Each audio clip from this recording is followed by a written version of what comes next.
morning, guys, and welcome to the, I don't know which instalment this is now. I think it might be the 6th instalment of Indie April, where we're going to be talking about Creeper's Cottage, my Hookland novel. Now, I've got a bit of the snuffles tonight, and I've left it quite late. I'm a bit tired, but I've got my bottle of Skoll today, so Skoll. Let's talk about Hookland. Let's get into some paranormal, creepy, weird stuff. So before I get into explaining what Creeper's Cottage is about, I need to just explain what Hookland is. So this all revolves around a guy called David Southwell, and I was introduced to David by my publisher, Ghostwoods, when they released Those Rosy Hours. David is also an author, and he tends to write about crime and syndicates and all those kind of things, money laundering, conspiracies. Very interesting guy. Go look him up. So he actually provided a quote for the back of Rosy Hours because he really liked the book. And if you want to know what he said, you can go and buy a copy and have a look.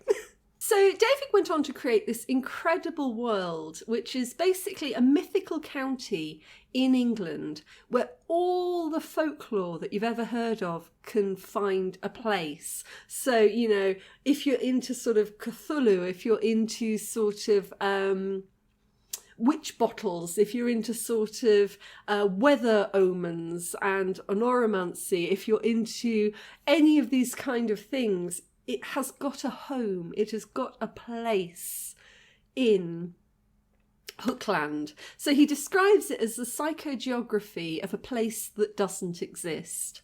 And I love this. I love this. It's really hard to kind of explain until you get into it. If you enjoy myths, if you enjoy legends, if you like folklore, if you just like creepy atmospheres and strange stories in abandoned houses and places, you know, Hookland is for you. And basically he started to write this entire like guide to Hookland, so as though you were sort of like travelling around England, and you used to get these old sort of tourism guides to different counties that you were passing through, and he created one for Hookland, and he made it sort of completely Creative Commons, completely come and play.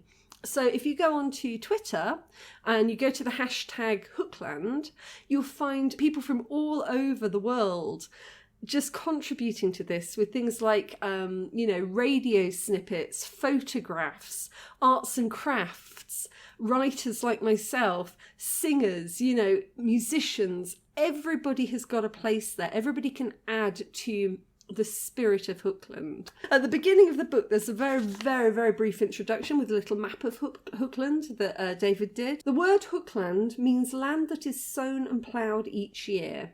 So the idea is new stories, new inventions grow up from the old twisted roots of the tree every year.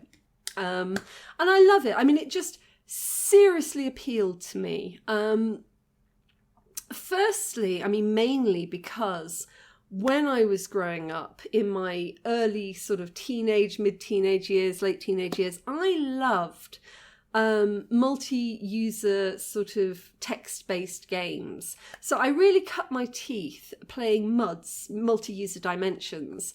How do you explain those to non-technical people, like non-nerdy people, let's be honest. I was a nerd. They were basically... So before you had all of these graphic games, people play online now, you're playing like shooter games, you're playing RPGs, role-playing games, online with other people, and the graphics are spectacular. Back when I was little, you didn't have that. Basically, computer screens had 3 colours, you know, green, magenta and cyan, and that was it. And a lot of the games that we used to play were text-based. So I don't know if you know fighting fantasy books. These were a huge part of my childhood. And what they are is choose your own adventure books. So you have a book and you've got an adventure going on. and it's written in paragraphs. And at the end of each paragraph, you have a decision to make. Like, do you turn left or do you go right? Do you talk to the stranger or do you keep walking? Do you knock at the door or, do you run away? And whatever you choose directs you to the next paragraph that you read. And in that way, you're working your way through the story. And maybe you die, as I did very often, or maybe you survive and you triumph. So I really loved fighting fantasy, and then that developed into a love of muds and moos and mushes, which are basically like Choose Your Own Adventure, but they're online and they were still text-based. And you logged into these and you chose a character name and, your character history, and you were thrown into this world that worked very, very similarly. So you're sort of going from little bit of text to bit of text, and you're following it round, and you're going through this story and exploring this world, basically. And you're doing it with other people. So every now and again, you'll bump into somebody else who's also working their way through this story. And my main one was, there was a place called Realms of Aurelius, and I spent forever in there. I'm still in touch with a couple of people who were in there. And I did that a lot more than write essays, which I should have been doing. But I loved it. And I got involved with a few people in there who had their own server and were creating their own text-based game, and I'd helped to write descriptions for some of the rooms and the characters, and I was kind of just learning how to build those when they kind of fell out of favour and people all sort of stopped using them and migrated over to more glossy and graphic-based games. But yeah, I love those growing up, and what I loved about it, there's so many things I loved about it, but I love the fact that it was a written story, but it came to life, and you could see people working their way through rooms that you'd written and characters that you designed. So that was really, really nice. But I loved the shared communal experience of it, the mythology and the folklore, and how, people really put so much time and effort into their characters and came up with backstories, so you knew the details of other people's characters and they knew yours. And that's really where my first really long short story came from. Is I set out to write like a 2-page bio for my character, and that turned into about, 10,000 word story. It got so detailed.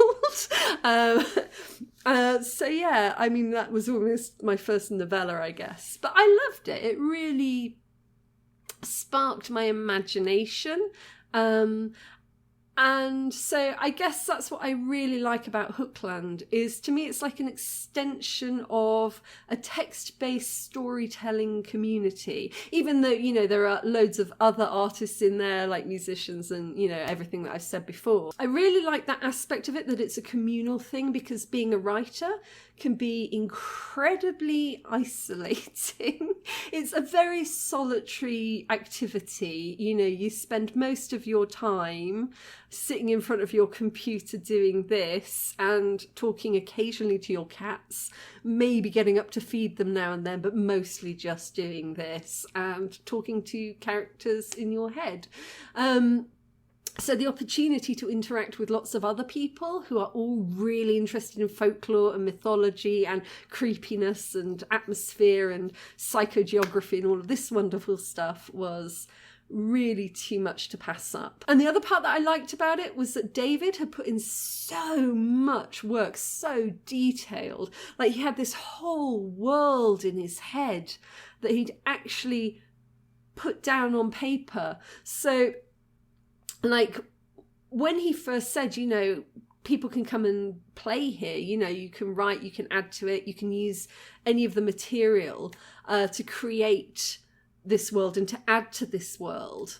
And I was really interested in doing that. And he said, well, look, I'll send you over the draft guide of the Phoenix Guide to Hooklands. So this tourism book that he had been working on, he said, I'll send you over the draft. It's not complete, but you can have a read through it and see what you think. That really just clinched it for me, because I am a writer who likes to have a place to start. I have written stories like Lucid. I have written stories that have had no real prior thought.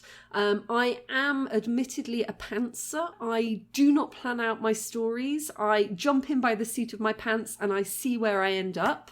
And if I'm not careful, that can be a long way from where I actually wanted to be. And so I do appreciate having a starting point for a story, which is why quite a few of my works are derivative. They are based on other people's stories. So Phantom, which I talked about a couple of videos ago, Children of Lear, based on Lady Gregory's translation. I've got some fairy tales I'll talk about in the next video, which are based on existing fairy tales. The work that I'm working on at the moment, which is based on ancient Sumerian texts. I like to have a solid starting point. Because I like to do the research and to read through what is already known, what already exists of the story, and then to try to weave those elements into the story that I want to tell and what I want to add to it. But I always feel it's a much nicer story if there's continuity between the original source work and the new information that you bring to it. And I like that collaborative sense. I like that feeling that you're building upon something that already exists. So for me,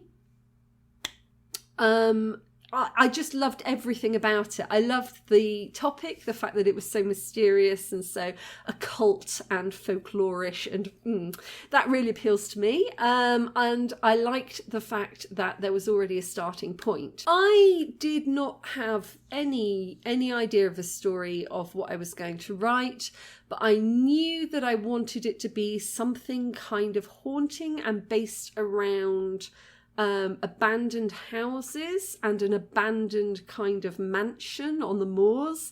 I like those kind of stories, and I think where it all came together for me, where the whole story just went woof, oh yeah, no, we're going to do that, is when I went to visit the Black Country Museum near Birmingham. So in England, we have these places called living museums. So there's the Black Country Museum, is a very famous one. There's the Museum of Welsh Life. I'm sure there are many others.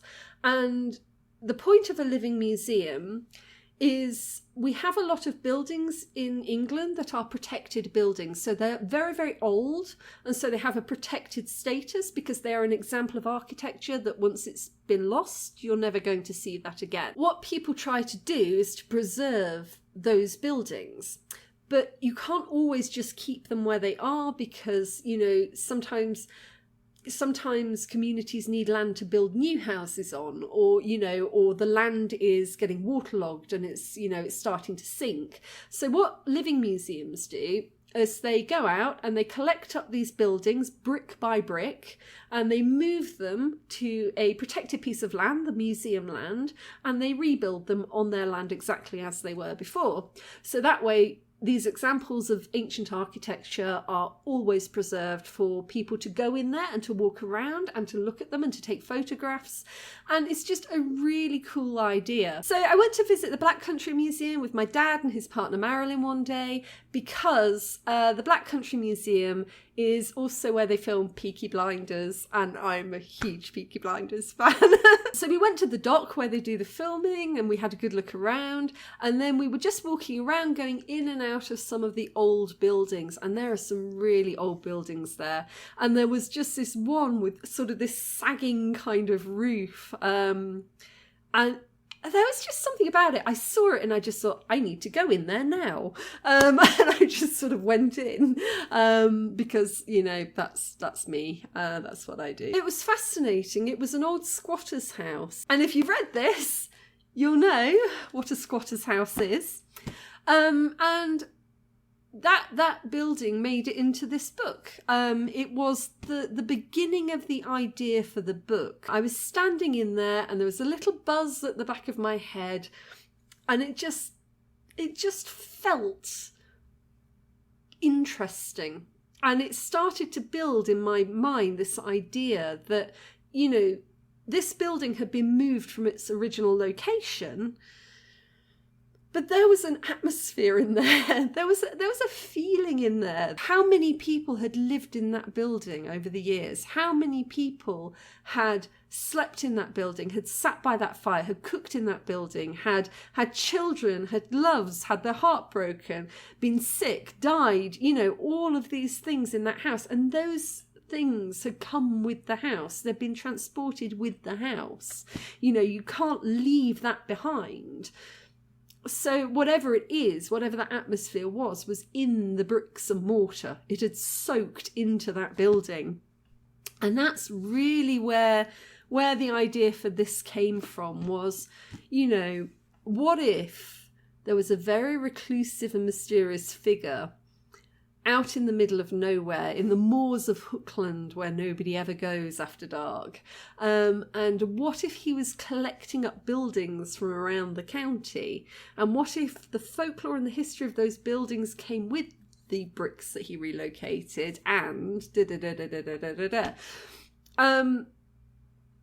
that was really where that came from. And a lot of real buildings that I'd seen or I'd known made their way into this, as well as a lot of completely made up buildings. So in David's guide, there was the Phoenix Theatre, and the place names and the theatre and the towns, they're all from his guide. They're all his inventions. So they made it in here, but so did the Squatter's House from the Black Country Museum, and so did my friend Sean's hut. So there's one place in here, there's a building in here that is... it's like an old wooden shack on the side of a lake, and that building exists. That is a real building where I have been, where I have swum in the lake from, where I've sat there listening to musicians playing, and that is a place that exists. And it made it into the book because it fits perfectly. And although it's maybe not the done thing to point out what really exists in real life and what doesn't in a book like this, that's the beauty, is anything mythical, anything that's got a Hookland vibe to it has a home in Hookland. So, yes, it exists in, near the village where I grew up, but yes, it also now exists forever in a ghost form in a county that doesn't exist, along with all of the vibes and the feelings that it has in real life have been transported into Hookland. So I like that kind of story. I love stories that are a little bit true and a lot made up, and you're never too sure what's made up and you're never too sure what's true, because that way it could have existed.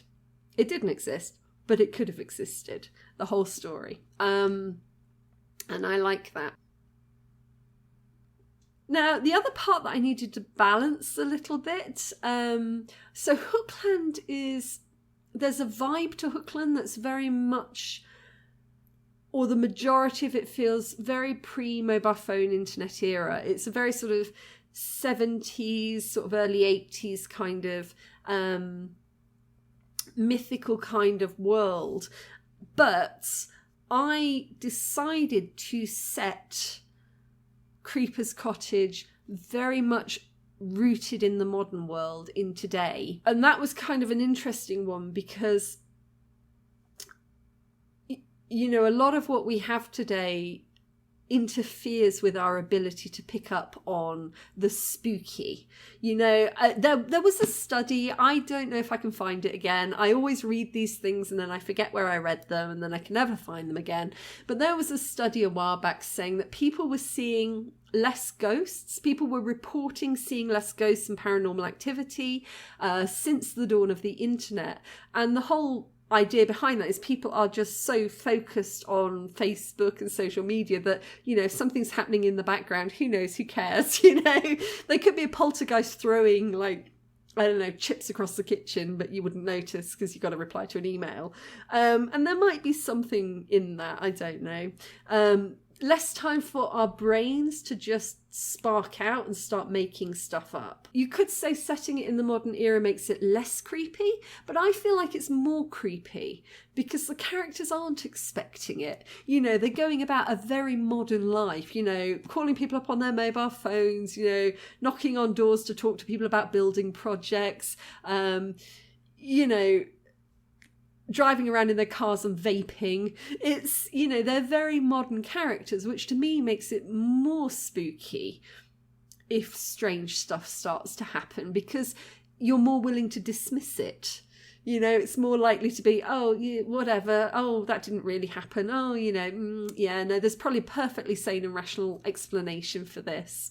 And then when it becomes absolutely undeniable that there isn't a sane and rational explanation for something, then it's even more creepy, because you can kind of see their brains sparking out trying to cope with that sort of bombardment of total weirdness.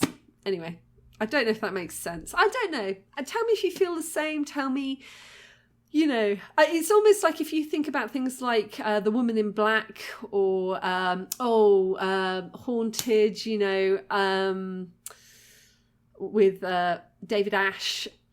Those kind of books are really, really creepy. God, they're creepy. But you expect them to be creepy. You expect them to be, you know, sort of the ghost in the closet kind of creepy, because it's the time, it's the era that they're set in. Like almost all really good haunted house ghost stories are in Victorian England or take place in Victorian houses, because you expect them to be Crimson Peak. You expect them to be creepy. Whereas, you know, in the modern world where there are so many modern distractions, you're not looking for it, so you don't expect it. And therefore when it happens, it's a bit more boomf. That's just my taking on it. I know I'm waffling again. So yeah, there isn't a huge amount more to say about this. It is the second book I ever wrote in third person. So Lucid was the first novel I ever wrote, and that was in third person. And then after that, I discovered telling stories in first person when I wrote Angarichna, which was also a bit of a ghost story. And then from that point on, I was always first person.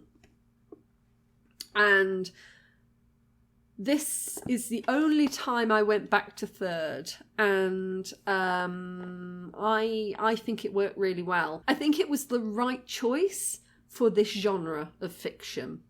So it's paranormal thriller. Again, it's a dark story because all of my stories are dark. You know this by now. But I think if you are somebody who likes your darkness light, it's probably the one of my stories that you will probably find easier to get along with. It's not a horror story. It's not a Rosie Hours exactly. It's not brutal in the way that Lucid is.